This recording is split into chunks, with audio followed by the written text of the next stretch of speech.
विश्वनाथ भगवान की जय, कालेश्वर भगवान की जय, कुबेरेश्वर महादेव की जय। हर हर महादेव, हर हर महादेव, हर हर महादेव। हफ्ते में 2 बार अपने बैंक का बैलेंस देख लो। जैसे मोबाइल का बैलेंस देखते हो, अभी तो मेरे पास में इतने का रिचार्ज है, 3 महीने अभी तक चलेगा, और मालूम पड़े 3 महीने बाद जब वो चलना बंद हो जाए, रिचार्ज खत्म हो जाए, तो फिर क्या होता है? तुम्हारा फोन लगता है? जम के तो बोलो नहीं, फोन जाएगा नहीं, पर फोन जम के बोलो जरा, आएगा। जाएगा नहीं, आएगा। उसी तरह बैलेंस अगर देख लेते तो तुम्हारा भी फोन जाते रहता। जैसे बैंक का बैलेंस देखते हो, मोबाइल का बैलेंस देखते हो, टीवी का बैलेंस देखते हो, परिवार का बैलेंस देखते हो, उसी तरह शिव महापुराण की कथा कहती है कि भगवान के भजन का भी बैलेंस देखते रहना कि कहीं ये खत्म तो नहीं है। अगर भजन का बैलेंस खत्म हो जाएगा, जैसे मोबाइल का बैलेंस खत्म हो गया, तो तुम्हारा फोन जाएगा नहीं, उधर का फोन बोलो बोलो जमते बोलो आएगा। उसी तरह जब हमारे भजन का बैलेंस खत्म हो जाता है, तो फिर उधर से फोन आता है, इधर से नहीं जाता, फिर उधर से आता है। और उधर का फोन बड़ा विचित्र आता है। साहब गाड़ी से गए, एक्सीडेंट हो गया, भगवान मैंने क्या बिगाड़ दिया था? भगवान बोल रहे थे बहुत दिन से बैंक में तो बैलेंस देखने नहीं आई थी, इसलिए मैंने तुझको बुलाया।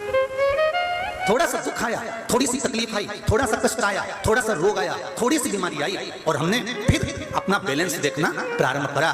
तो भगवान बोले कि मेरा फोन आया, तब तुझे मालूम पड़ा कि मेरा फोन क्यों पहुंचा, क्योंकि तेरा बैलेंस खत्म हो गया था। इसलिए वहां से फोन कर कर वो बाई रोज बोल रही थी कि आपका रिचार्ज समाप्त हो गया, आपका रिचार्ज समाप्त हो गया, अपने इस रिचार्ज को और डलवा लो तो आप अपनी सुविधा से जिंदगी जी सकते हो, अपना कॉल कर सकते हो, मोबाइल लगा सकते हो, अपने फोन का सदुपयोग कर सकते हो। बेचारी रोज दिन भर में 3 बार बोलती थी कि अपना रिचार्ज पूरा करवाओ, तुम्हारा रिचार्ज अधूरा है, इसलिए तुम्हारा फोन पूरा नहीं जा रहा। उसी तरह शिव महापुराण की कथा कहती है, ये शिव की कथा भी यही बताने के लिए आती है। 7 दिन की कथा यदि आपके गांव में हो रही है, 7 दिन की कथा आपके नगर में हो रही है, 7 दिन की कथा अगर आप मोबाइल पर सुन रहे हो, फेसबुक यूट्यूब पर सुन रहे हो, आस्था चैनल पर सुन रहे हो, 7 दिन की कथा को आप इस मंडी प्रांगण में हिंगोली के क्षेत्र में सुन रहे हो, तो शिव महापुराण की कथा ये आपको बताने के लिए आई है कि अपना रिचार्ज पूरा करा कर रखना, नहीं तो मालूम पड़े बंद हो गया तो फिर लग नहीं पाएगा। इस रिचार्ज को पूरा कराते रहो, इसका उपयोग करते रहो, हर दिन, हर पल, हर घड़ी।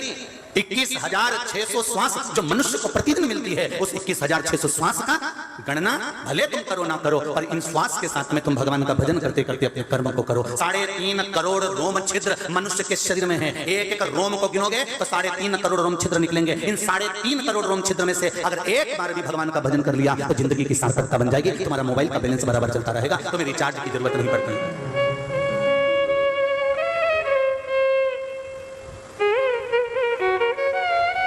जिसका मोबाइल चार्ज रहता है, रिचार्ज रहता है, उसको दूसरे के मोबाइल की जरूरत बोलो जम के बोलो जरा नहीं पड़ती। और बैंक में से निकालेगी, अभी रुक मैं 2 मिनट में लगाता हूँ, अब भी लगाया और फोन लगाया और बात कर। श्रीमद् भागवत कथा किस किसने सुनी है? हाथ उठाओ। रो इंस्टामार्ट कर रही हूँ, वांट एनीथिंग?